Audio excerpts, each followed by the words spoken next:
Selamat pagi. Gimana dok persiapan hari ini? Udah lama nih kita nggak ngobrol-ngobrol nih dok. Baik, sehat. Stamina aman dok hari ini? Doakan yang terbaik ya.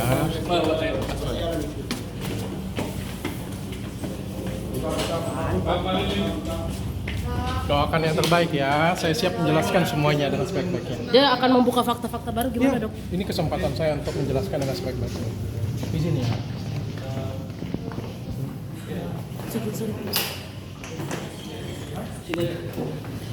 Sorry.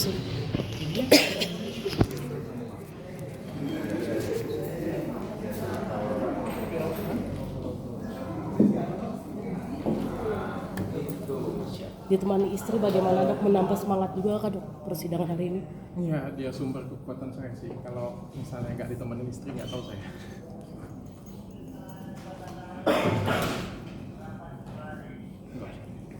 Dok mungkin boleh sedikit dok, Bang Ajis juga mundur dari mencabut kuasa. Jadi kuasa hukum abang seperti apa dok? Wah, saya no comment dulu ya. Untuk alasannya mungkin apa dok? Alasannya saya yang cabut kok saya. Apa karena sibuk ngurusin Pak Yusuf kalah atau seperti apa? Oh enggak sih, sebenarnya dari sebenarnya Pak Aziz itu bukan pengacara utama saya ya.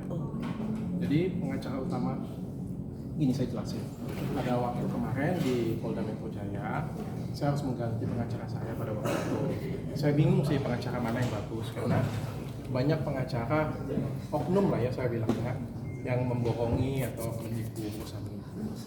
Jadi saya belum ketemu pengacara yang bagus, jadi saya pakai pengacara sementara dulu. Dan akhirnya kemarin Ustadz Halif Basalamah, guru saya, telepon saya, dia kasih rekomendasi ini, katanya pakai pengacara ini, dia bilang. Dia kasih jaminan, dia kasih rekomendasi, saya tanya dengan Pak Ustadz, saya nggak begitu kenal, saya bilang, menurut Pak Ustadz bagaimana? Saya kasih rekomendasi, dia bilang, dia pasti akan bantu kamu yang terbaik. Dia bilang. Jadi saya ikut arahan guru saya pilih beliau sebagai pengacara saya, tapi mungkin pada waktu itu saya nggak tonjolkan ya, saya umumkan ke publik. Gitu. Dok, ada indikasi menipu yang seperti apa sih dok?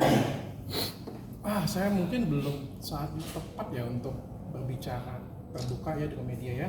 Saya lebih fokus ke menjelaskan permasalahan pribadi saya dulu. Nanti di waktu yang tepat saya mungkin akan banyak kasih tahu kalian. Banyak oknum yang bermain di sini, banyak juga pengacara yang berusaha menipu. Oknum lah saya bilang ya. Oknumnya dari orang-orang yang berusaha mengambil kesempatan. Apa tujuan dari semuanya ini? Ada yang, saya susah sih ngomongnya, mungkin bukan saya yang tepat. Sekarang permasalahannya adalah masalah saya fokus dulu ke masalah saya. Kalau kemarin kan kepolisian konferensi pers terus menerus, pelapor juga konferensi pers terus menerus, dari kejaksaan juga konferensi pers terus menerus. Saya kan tidak memberikan statement satupun, maka mungkin inilah saatnya untuk saya memberikan penjelasan lengkap-lengkapnya dan sejelas-jelasnya di tempat ini pada yang mulia hakim yang terhormat, yang nanti beliau yang memutuskan. Saya pikir itu yang lebih penting. Dok, apakah ya dengan kuasa hukum yang sebelumnya ditinggalkan atau memang dokter yang memutuskan? Saya yang keluarkan. Dengan Ya, yang jadi pertama kan dengan Bang Jeffrey ya. Ya. Dengan Bang Jeffrey saya putus pada waktu itu, saya putus kuasa saya. Lalu saya karena nggak ada pengacara, saya pakai pengacara sementara. Pak Aziz itu pengacara sementara. Pengacara utama saya ini ada rencana saya pakai ada dari 2 law firm. Mungkin nanti akan ada 3 law firm ya saya pakai. Oke. Dok. Iya. Enggak apa-apa, silakan. Ya jadi masalah saya terbuka untuk publik. Jadi saya silakan untuk kalian semuanya liput dari awal sampai akhir supaya kita juga melihatnya secara transparan ya, secara terbuka semuanya.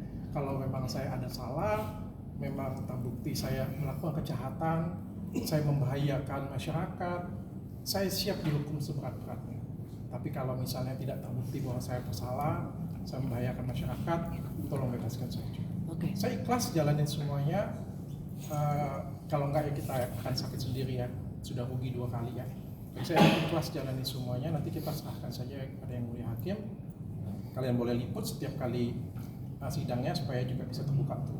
Oke, dok, mungkin ini mungkin sudah dibahas oleh kuasa hukum dokter sebelumnya. kemarin sempat bocor foto dokter di tahanan Polda Metro Jaya saat apel pagi itu bagaimana dok? Wah, saya nggak tahu, saya di dalam. Saya Tapi nggak. mengetahui nggak tentang berita itu sampai Hans juga akan melaporkan ke Propam gitu? Saya datang kopi sih cerita itu, tapi saya nggak mau terlalu ambil pusing ya tentang apa yang terjadi di depan ya. Banyak sekali di luar sana, pokoknya sampai sertifikat mualaf juga Iya, dicabut. itu juga dicabut. Viral, saya juga nggak mau terlalu berpikir ke sana ya. Saya fokus saya ke istri, keluarga, karyawan sedapat mungkin, anak-anak, dan juga masalah hukum saya ini pengen saya selesaikan terlebih dahulu sih. Saya capek kita perang opini kanan kiri, sebelah sana kanan kiri perangnya. Oke, kita selesaikan di pengadilan, kita buka-bukaan fakta aja di pengadilan. Dok, kondisi gimana saat ini? Artinya setelah kemarin seperti tahti, sekarang di lapas Pemuda mungkin kondisi seperti dokter ini seperti apa? Kesulitannya kan saya memang ada sakit gastritis ya, kronis ya. Sebelum ini kan saya banyak kali untuk dirawat di rumah sakit, karena dirawat di rumah sakit juga ada gastritis kronis ya. Ada pengobatan rutin yang memang harus saya jalani juga. Kemarin sempat saya mengeluhkan di Polda Metro, sempat diinfus juga di Polda Metro beberapa kali, diinfus di Dokes ya. Untuk di sini saya masih makan obat teratur, dan ini juga saya lagi minta untuk arahan supaya bisa dapat pendampingan dari tim medis supaya enggak sering terlalu kumat lagi. Berarti masih konsumsi obat dok? Masih ke lambungnya. Dok, Oke, itu kan kemarin kan seminggu atau 2 minggu belum boleh dijenguk ya untuk keluarga selepas pemindahan di Pemuda sendiri. Mungkin keluarga pasca ini bisa menjenguk lagi dok atau seperti apa? Sebenarnya kemarin dari pihak PH bisa datang kok, pihak PH bisa datang, bisa mendampingi juga.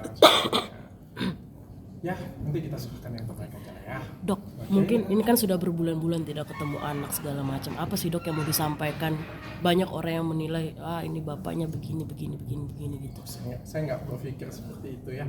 Yang tahu saya, istri saya, yang tahu saya anak-anak saya, yang tahu saya keluarga saya, yang tahu siapa saya, karyawan-karyawan saya paling tahu dan siapa saya. Mungkin beberapa teman-teman di sini yang dekat dengan saya pasti tahu siapa saya. Bagi yang nggak kenal dengan saya ya terserah dia mau berpikir apa ya. Saya juga nggak mau terlalu ambil pusing ya. Yang jelas selama saya praktek, saya berapa tahun ya praktek? 2009 sampai sekarang 16 tahun. 16 tahun ya benar ya, 16 tahun. Saya nggak pernah jual produk tanpa izin edar. Semua produk yang saya jual BPOM. Saya nggak pernah jualan skincare abal-abal yang ada merkuri, ada hidroquinone yang membahayakan orang, yang bisa bunuh orang. Kalau kita nggak berkas saya semua banyak. Tangan saya nggak bisa tunjukin nih. Waktu saya datang, pengacara saya langsung bilang, wah kalah kasus korupsi, dia bilang. Korupsi aja nggak setebel itu katanya. Ya saya ya apapun itu saya jalanin aja lah ya. Produk saya nggak ada yang membahayakan satupun.